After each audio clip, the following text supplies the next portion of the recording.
America और Vietnam के बीच में 20 साल तक एक लंबी जंग चली और उसके बावजूद अमेरिका जैसी महाशक्ति, अमेरिका जैसा सुपर पावर, वो भी ये युद्ध वियतनाम जैसे छोटे से राष्ट्र से जीत नहीं पाया।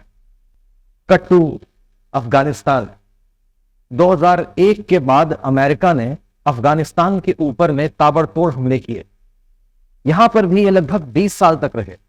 20 साल रहने के बाद भी उनके जितने भी ऑब्जेक्टिव्स थे, 100% ऑब्जेक्टिव्स पूरा करने में अमेरिका असफल रहा और उसको यहां से भी वैसे ही वापस लौटना पड़ा जैसे कि उनको वियतनाम से 1973 में लौटना पड़ा। इन दोनों ही वॉर्स में क्या सिमिलैरिटी है? इन दोनों ही वॉर में सिमिलैरिटी यह है कि दोनों ही जगहों पर अफगानिस्तान और वियतनाम के लोगों ने बहुत बड़े पैमाने पर गुरिल्ला वॉरफेयर का सहारा लिया और इसमें सबसे ज्यादा रोल प्ले किया टनल वॉरफेयर ने। साउथ वियतनाम की वियतकॉन्ग सरकार ने, वहां पे जो वियतकॉन्ग के लड़ाके हुआ करते थे, वो बड़े पैमाने पर पूरे के पूरे शहरों में, पूरे अपने देश में उन्होंने एक अंडरग्राउंड टनल का नेटवर्क बना करके रखा था। जब अमेरिका की बॉम्बार्डिंग हुआ करती थी उस समय ये अपने टनल्स में छिप जाते थे, बाद में ये बाहर निकलते थे, अमेरिकन सैनिकों के ऊपर हमला करके फिर से अपने टनल में छुप जाया करते थे। ऐसा ही कुछ आपको देखने को मिला अफगानिस्तान में। तो क्या इसी रणनीति का इस्तेमाल करके हमास इजराइल से युद्ध जीतने का प्रयास कर रहा है? और देखिए, ये बात इजराइल की सरकार को, इजराइल की defence forces, Israeli defence force IDF को पता लग गई कि हमास बड़े पैमाने पर टनल वॉरफेयर का सहारा ले रहा है इजराइल से यह युद्ध जीतने के लिए। इसीलिए आपने देखा होगा कि इजराइल की सरकार ने अभी एक डायरेक्टिव जारी किया, अभी एक ऑर्डर पास किया और कहा कि जितने भी गाजा पट्टी में रह रहे सिविलियंस हैं वो सभी के सभी साउथ गाजा पट्टी में पहुंच जाए और नॉर्दर्न गाजा पट्टी को खाली कर दिया जाए। अब यहां पर सवाल उठता है कि ये जो इजराइल की गवर्नमेंट ने, इजरायली डिफेंस फोर्स ने गाजा स्ट्रिप के नॉर्दर्न हिस्से को खाली करने के लिए कहा है और बोला कि वो सदर्न हिस्से में चले जाए, तो ये जो जाहिर सी बात कि इजराइल की फोर्स नॉर्दर्न गाजा स्ट्रिप में कोई स्पेशल ऑपरेशन चलाना चाहती। तो प्रश्न ये उठता है कि स्पेशल ऑपरेशन ये नॉर्दर्न गाजा स्ट्रिप में ही क्यों चलाया जा रहा है? और फिर आपने देखा है कि जो पैलेस्टीनियन टेरिटरी है इजराइल के अंदर में, वो तो दो जगह पर है, एक गाजा स्ट्रिप में है और एक दूसरी पड़ती है वेस्ट बैंक। तो इस तरह के ऑपरेशन को चलाने की आवश्यकता गाजा स्ट्रिप में ही क्यों पड़ती है? वेस्ट बैंक में ऐसा कोई ऑपरेशन क्यों नहीं चलाया जाता? ये जो हमास नाम का संगठन है, ये हमास गाजा स्ट्रिप में ही क्यों इतना एक्टिव है? वेस्ट बैंक में उसकी पकड़ वैसी क्यों नहीं है? वेस्ट बैंक से ये कोई ऑपरेशन क्यों नहीं चला पाता? ये सारे ऑपरेशन गाजा स्ट्रिप से ही क्यों चलाता है? और गाजा स्ट्रिप में भी अभी हम लोगों ने देखा कि इजराइल नॉर्दर्न गाजा स्ट्रिप में ऐसा कोई स्पेशल ऑपरेशन चलाना चाहती है। क्या कारण? सदर्न में नहीं चला रहे, सारे के सारे सिविलियंस को वो सदर्न गाजा स्ट्रिप में भेज रहे हैं और नॉर्दर्न को नहीं, नॉर्दर्न में स्पेशल ऑपरेशन चलाना चाह रहे हैं। तो ये सभी विषयों को लेकर देखिए आज के इस वीडियो में हम लोग देखिए, इजराइल का आपको ये एक मैप देखना होगा और आपको पैलेस्टीनियन टेरिटरीज की लोकेशन समझनी पड़ेगी। पैलेस्टीन लोकेशन एक यहां पर है, वेस्ट बैंक जिसको बोलते हैं, दूसरा ही गाजा स्ट्रिप। यहां पर आप जरा इनके पड़ोसी देशों को भी समझने की कोशिश करिए। इजराइल के ईस्ट में इस जगह पर पड़ता है जॉर्डन और यहीं आपको इजराइल के वेस्ट साइड में, या कह लें कि जो गाजा स्ट्रिप है उसके सदर्न गाजा स्ट्रिप के बॉर्डर पर पड़ता है इजिप्ट। यहां पर आपको ऊपर इजराइल के नॉर्थ ईस्ट में नजर आ रहा है सीरिया और इजराइल के ठीक नॉर्थ में यहां पर एक देश है जिसको हम लोग बोलते हैं लेबनान। ये यहां पर जो इंटरनेशनल बॉर्डर्स हैं इजराइल के चारों तरफ, ये उनकी स्थिति। ये हो गया गाजा स्ट्रिप। अब गाजा स्ट्रिप में हम लोग बात कर रहे हैं कि जो नॉर्दर्न गाजा स्ट्रिप है, यहां पर ये एक इजराइल स्पेशल ऑपरेशन चलाने जा रहा है। पूरे के पूरे अगर गाजा स्ट्रिप की बात करें तो इनकी पॉपुलेशन होती है लगभग 2.3 मिलियन, मतलब लगभग 23 लाख लोग, जिसमें से 1.1 मिलियन लोग इस नॉर्दर्न हिस्से में रहते हैं। अब ये नॉर्दर्न हिस्से में ऑपरेशन चलाने के लिए आपको एक और मैप देखना चाहिए। यह है इजराइल का पॉपुलेशन डेंसिटी मैप। अगर आप इसराइल की पॉपुलेशन डेंसिटी देखें तो आपको ठीक ढंग से समझ में आ जाएगा कि इसराइल की पॉपुलेशन रहती कहां पर। इसराइल की ज्यादातर पॉपुलेशन आपको देखिए इसी हिस्से में रहती हुई नजर आएगी। यहां पर देखिए आपको एक मैप और देखना चाहिए कि इसराइल की ज्यादा पॉपुलेशन आपको इस हिस्से में ही देखने को मिलती। अब हमास के ऑपरेटिव्स कहां से चल रहे हैं? वो गाजा स्ट्रिप से चल रहे हैं। अब गाजा स्ट्रिप से अगर हमास ऑपरेट कर रहा है, इसके पास में रिसोर्सेज लिमिटेड है, रिसोर्सेज लिमिटेड है। इनको इसराइल के अगेंस्ट में अगर कोई ऑपरेशन चलाना है, कोई मिशन प्लान करना है और टनल वॉरफेयर करनी है, तो वो किस एरिया में करें? देखिए यहां पर पड़ रहा है बॉर्डर इजिप्ट का, और आपको पता है कि इजिप्ट के साथ में इसराइल ऑलरेडी 1967 में एक बड़ी वॉरफेयर में जा चुका है। इसके पहले भी जब इधर से ऑपरेशंस हुए थे, यहां पर पड़ता है इजिप्ट का सिनाई पेनिनसुला, और सिनाई पेनिनसुला इसराइल पहले 1967 में ऑक्यूपाई करके 1982 में उसे वापस भी सौंप चुका है। तो इस बॉर्डर से भी युद्ध का उनके ऊपर में खतरा बना रहता है। इसका मतलब यह हुआ कि ये जो बॉर्डर है, इसकी सुरक्षा इजरायली डिफेंस फोर्स के सैनिक हमेशा लगातार करते रहते हैं। यहाँ सुनी कि इजरायली डिफेंस फोर्स की तैनाती इस एरिया में आपको बड़े पैमाने पर मिली। तो एक तो इजरायली डिफेंस फोर्स की तैनाती ज्यादा है, दूसरे इस एरिया में अगर वो यहाँ पहुंचते नहीं है तो उनका कोई फायदा नहीं है, यहाँ पर कोई ऑपरेशन चलाने का मतलब नहीं है, क्योंकि यहाँ पर इजरायली पॉपुलेशन है ही नहीं, आपको नजर आ रहा है। तो अगर उनको कोई ऐसा स्पेशल ऑपरेशन चलाना है तो वो ऐसी जगह पर करना चाहेंगे जहां पर कि इजराइल की पॉपुलेशन बहती हो, जहां पर कि वो कुछ नुकसान पहुंचा सकें। अब देखिए ये आतंकवादी, इनका पर्पस क्या होता है कि इजराइल की आम जनता में आतंक फैलाना, डर व्याप्त करना, और उसके बाद उनकी सरकार के ऊपर में दबाव बनाना अपनी मांग पूरी कराने के लिए। खाली स्थान पर तो कोई ऑपरेशन किया नहीं जा सकता, तो ऑपरेशन करना है उनको उनके नॉर्दर्न हिस्से में। इसीलिए जितनी भी अगर उनको कोई टनल बनाना है, कोई हथियार इकट्ठा करके रखना है, कोई भी ऑपरेशन चलाना होगा तो उनको नॉर्दर्न साइड पे ही करना होगा। और इजरायली सीक्रेट सर्विस मोसाद के पास में भी इंफॉर्मेशन है कि ज्यादातर हमास के ऑपरेटिव्स इसी एरिया से रन करते हैं, जिसको हम लोग नॉर्दर्न गाजा स्ट्रिप कह रहे हैं। तो नॉर्दर्न गाजा स्ट्रिप में ही आप देख रहे हैं कि हमास के ज्यादातर ऑपरेटिव्स काम करते हैं कि जितनी टनल्स हैं, टनल्स भी इस एरिया में इस प्रकार से कुछ बनाई जाती है। ये देखिए ये टनल्स है। हमास के ऑपरेटिव्स बाहर निकलते हैं, रॉकेट स्ट्राइक करते हैं, बॉम्ब से स्ट्राइक करते हैं, कोई भी स्ट्राइक करके वो इस जगह को आप देखते हैं इस तरह से अपने टनल्स के अंदर में घुस जाते हैं। और ये टनल भी इनकी कोई छोटी मोटी टनल नहीं है, कोई आम टनल नहीं है। उनको समझने के लिए भी आपको देखिए ये वाला एक स्कीमेटिक समझना चाहिए, दिखाता हूं।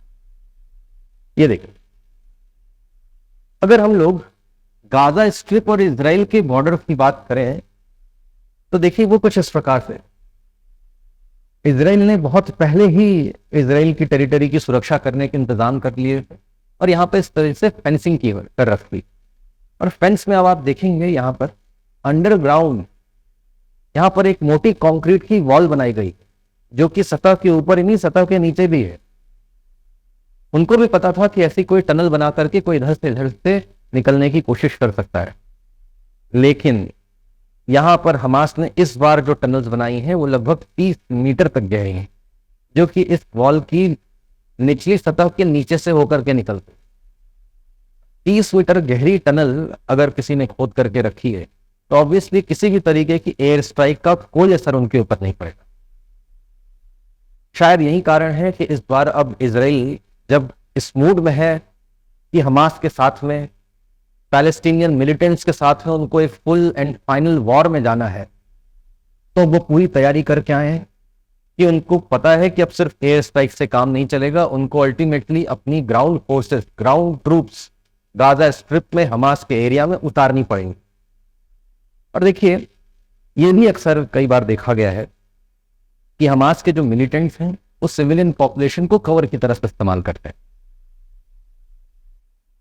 कई बार वो इस तरीके के इजरायली सैनिकों के ऊपर में ऑपरेशन करके सिविलियन पॉपुलेशन के बीच में कहीं छिप जाते। अब ऐसे में अगर Israeli forces in Hamas operatives के ऊपर में कोई स्पेशल ऑपरेशन चलाती हैं, कोई रिटेलिएशन में एक्शन करती हैं, तो फिर इस इशू को दुनिया भर में उठाया जाएगा कि Israeli defence forces civilian population के ऊपर में कोई ऑपरेशन चला रही। यहां पर ह्यूमन राइट वायलेशन का केस उठना शुरू हो गया। इसलिए इजराइल कई बार ऐसे बड़े ऑपरेशंस कर नहीं पाता और हमास के जो ऑपरेटिव्स हैं वो इजराइल के अगेंस्ट में ऑपरेशन करके सेफली यहां से बाहर निकल जाते हैं। यही चीज इजराइल इस बार नहीं चाहता, इसीलिए इन्होंने 11 लाख पॉपुलेशन को साउथ रीजन में जाने के लिए पहले ही बोल दिया है। देखिए, जब उन्होंने ये बात कही तो ऑब्वियसली इसका एक इंटरनेशनल रिएक्शन आना लाजमी है। इंटरनेशनल रिएक्शन आया सबसे पहले तो बात ये कही गई कि इजराइल ने यूनाइटेड नेशंस को इन्फॉर्म कर दिया है और बता दिया है कि हम इस तरीके का कोई एक स्पेशल ऑपरेशन शायद कर सकते हैं, लेकिन फिलहाल हमने गाजा स्ट्रिप के नॉर्दर्न एरिया से सभी सिविलियन पॉपुलेशन को सदर्न एरिया में जाने के लिए कह दिया है। लेकिन देखिए, यहाँ पर जो प्रॉब्लम है वो ये है टाइम। जितना टाइम ड्यूरेशन दिया गया, बोला गया कि सर 24 घंटे का समय है और आप यहाँ से निकल कर सदर्न हिस्से में चले गए। यूनाइटेड नेशंस के ऑफिसर्स का कहना है कि एक इम्पॉसिबल टास्क है 24 घंटे के अंदर में 11 लाख लोगों को एक बड़े एरिया से निकलकर दूसरे एरिया में पहुंचा देना, ये इतना आसान काम नहीं होगा, लगभग इम्पॉसिबल। कुछ लोगों ने यह भी कहा कि यहाँ पर ऑब्वियसली एक कॉरिडोर बनाना चाहिए। कॉरिडोर इसलिए क्योंकि जो भी लोग जा रहे हैं उनकी फ्रिस्किंग करनी चाहिए। अब इजराइल के अंदर में, इजराइल की सरकार के अंदर से इस प्रकार की मांग उठने लग गई। अगर ये पूरा किया जाता है, 11 लाख लोगों की फ्रिस्किंग करना, उनकी चेकिंग करना इतना आसान काम नहीं होगा। का मतलब 24 घंटे में तो बिल्कुल भी पूरा नहीं हो सकता। फ्रिस्किंग करने का मामला क्यों होता है कि कहीं इन सिविलियन पॉपुलेशन के बीच में हमास के लोग भी निकल के ना चले जाए। हालांकि देखिए, इजरायली डिफेंस फोर्सेस का कहना है कि अगर हमास के ऑपरेटिव्स यहां से निकल करके चले भी जाते हैं तो भी उतनी बड़ी कोई खतरे की बात नहीं है, क्योंकि अल्टीमेटली हमारा पर्पज है कि इनके द्वारा बनाए गए स्ट्रक्चर्स को नेस्तनाबूद करना, इनकी जो टनल्स है वो ना रह जाए, इनके हथियारों, इनके पास इंटेलिजेंस इनपुट्स है कि इनके हथियारों के जखीरे वो सब इसी एरिया में नॉर्दर्न गाजा स्ट्रिप में ही पड़े हुए। तो इनको इनका जो बेस है, जो इनका इंफ्रास्ट्रक्चर है, जो उनकी तैयारियां, उनके स्ट्रक्चर्स हैं, उनको तोड़ना है। तो ये करने के लिए उन्होंने इस बार ऐसा ऑपरेशन चलाया है। 2.3 मिलियन पॉपुलेशन में से ऑलरेडी 4.23 लाख पॉपुलेशन ये अपनी जगह छोड़ करके जा चुकी है।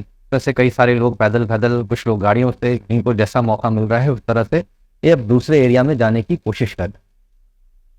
फिर अभी देखिए, जैसे आपने देखा कि 5000 रॉकेट से 7 अक्टूबर को हमास ने हमला किया था, उसकी रिटेलिएटरी कार्रवाई भी इजराइल ने करी है और पिछले कुछ दिनों में, 3-4 दिनों में मिलाकर लगभग 6000 बॉम्ब से स्ट्राइक की। 6000 बॉम्ब की जरा संख्या समझिए कि होता कितना है 6000 बॉम्ब का। अगर आप गाजा स्ट्रिप को देखेंगे तो एरिया में देखिए सिर्फ इतना बड़ा है, 365 स्क्वायर किलोमीटर। वहीं दूसरी तरफ अफगानिस्तान 6,52,860 स्क्वायर किलोमीटर बड़ी एरिया की। और इतने बड़े क्षेत्रफल में अमेरिका ने शायद ही किसी साल, एक साल में 6,000-7,000 बॉम्ब गिराए। अदरवाइज ये देखिए 2009, 10, 11, 12, 13, 14, मतलब ये आखिरी के 2019 के पहले तक कभी भी अमेरिका ने एक साल में पूरा मिला करके 6,000 बॉम्ब नहीं गिराए।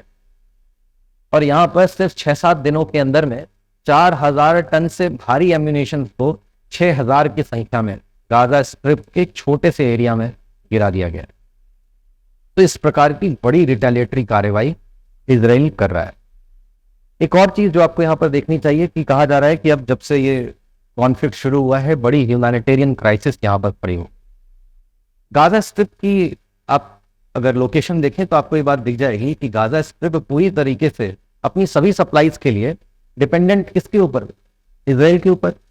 इनकी कोई भी सप्लाई इजराइल से ही जा सकती है।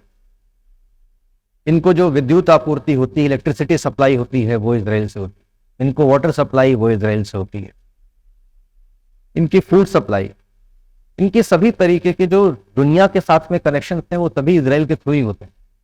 सारे के सारे कनेक्शन, इनको फ्यूल, इनको वाटर, इलेक्ट्रिसिटी, फूड, इन सब की सप्लाई बंद कर दी गई। तो कहा जा रहा है कि इसके कारण बड़ी ह्यूमैनिटेरियन क्राइसिस खड़ी हो रही है।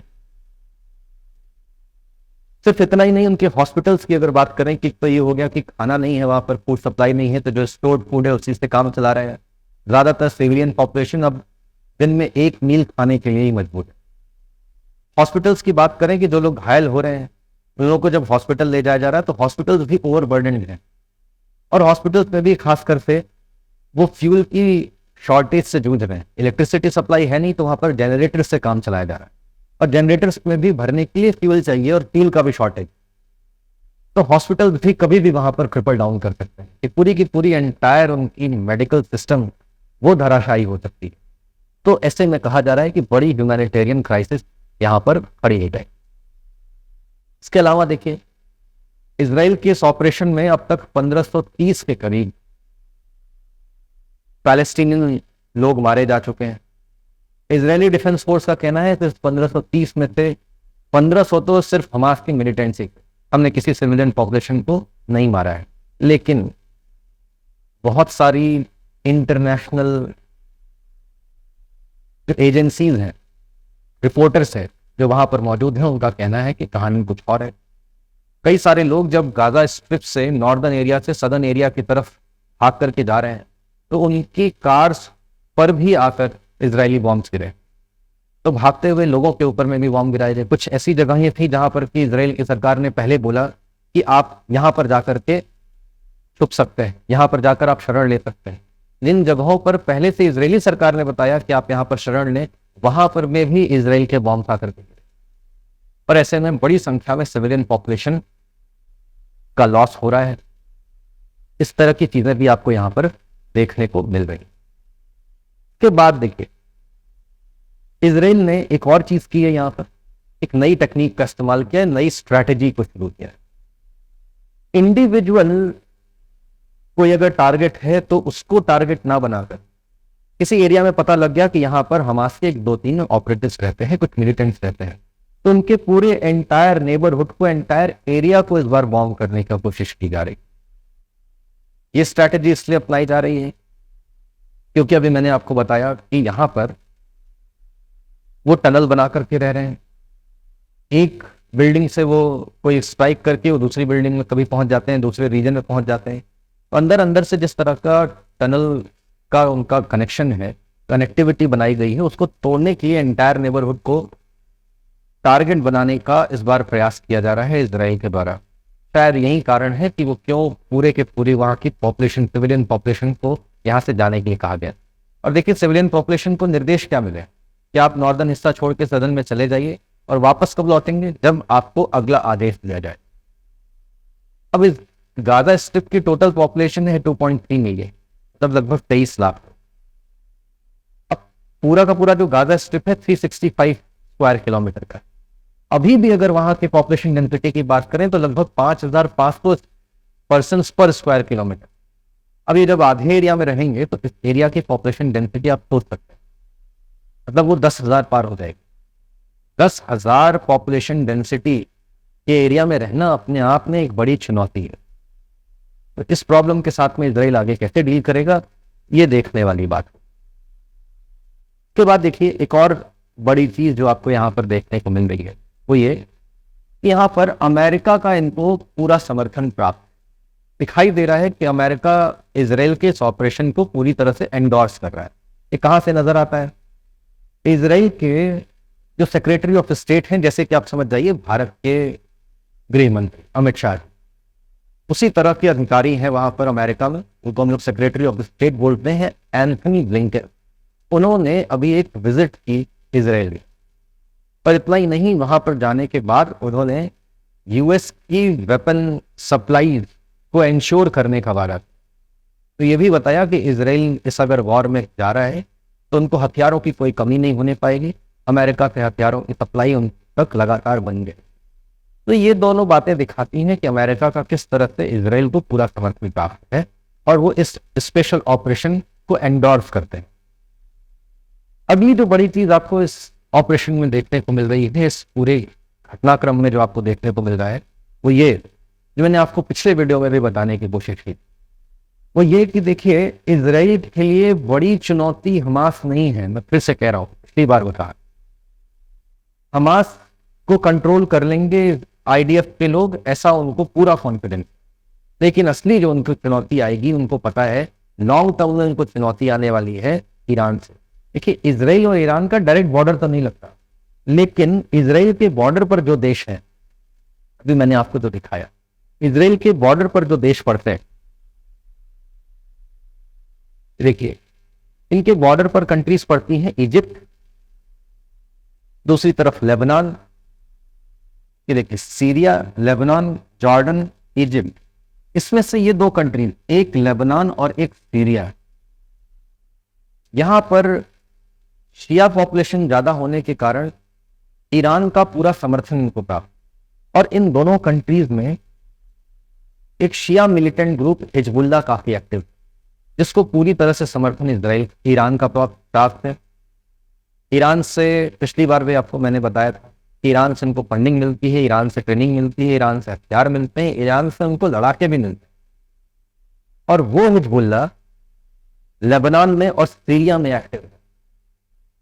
तो इस बार इजराइल इस जो ऑपरेशन अभी चला रहा है, ये जो कॉन्फ्लिक्ट हो रही है, आप ऐसा मत समझिएगा कि ये इजराइल और पैलेस्टीन के बीच में ही सिर्फ ये कोई एक कॉन्फ्लिक्ट सीमित, बल्कि ये बिल्कुल ये 3 फ्रंट वॉर जाएगी। इजराइल का पैलेस्टीन के साथ में एक ऑपरेशन, प्लस लेबनान और सीरिया। और ये देखिए, ये मैं कोई हवा में बात नहीं बोल रहा हूं, ये कुछ चीजें दिखनी शुरू भी होगा।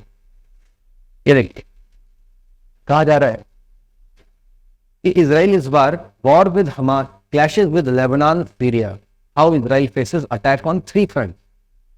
ऑलरेडी वो 3 फ्रंट पे वॉर फेस कर रहा है। और ये जो बॉम्बिंग्स की मैं बात कर रहा हूं, ये ऑलरेडी चल रही है। इजराइल के बॉर्डर पर जो लेबनान से लगता है, यहां पर हिजबुल्लाह लगातार अटैक कर रहा है। अभी ये भी कहा गया कि इजराइल ने जो रिटेलिएटरी फायरिंग की है, उसमें सीरिया का ये सीरिया का एक बड़ा एयरपोर्ट अफेक्ट हुआ है। तो सीरियन एयरपोर्ट अफेक्ट हो रहा है, लेबनान के बॉर्डर पर हमले चल रहे हैं। इसका मतलब ये वॉर धीरे धीरे करके एस्केलेट हो रही है। और लेबनान और सीरिया के इसमें इन्वॉल्व होने के कारण ईरान का आज नहीं तो कल उसमें इन्वॉल्व होना बहुत हद तक लाजमी। और ईरान को मैंने आपको बताया था एक बार कि इनडायरेक्ट सपोर्ट प्राप्त है रशिया का। तो हो सकता है कि ये कॉन्फ्लिक्ट आगे चलकर इनडायरेक्टली ही सही इजराइल वर्सेस रशिया तक पहुंच जाएगी। तब ये भारत की बहुत बड़ी चुनौती, भारत के लिए इससे बड़ी चुनौती होगी, क्योंकि यहाँ पर भारत के 2 बड़े मित्र राष्ट्र आपस में एक दूसरे के सामने होंगे। तब भारत की चुनौती होगी कि हम इन 2 ओपोनेंट्स में से किसका समर्थन करें, किसका साथ दें, किसका साथ ना दें।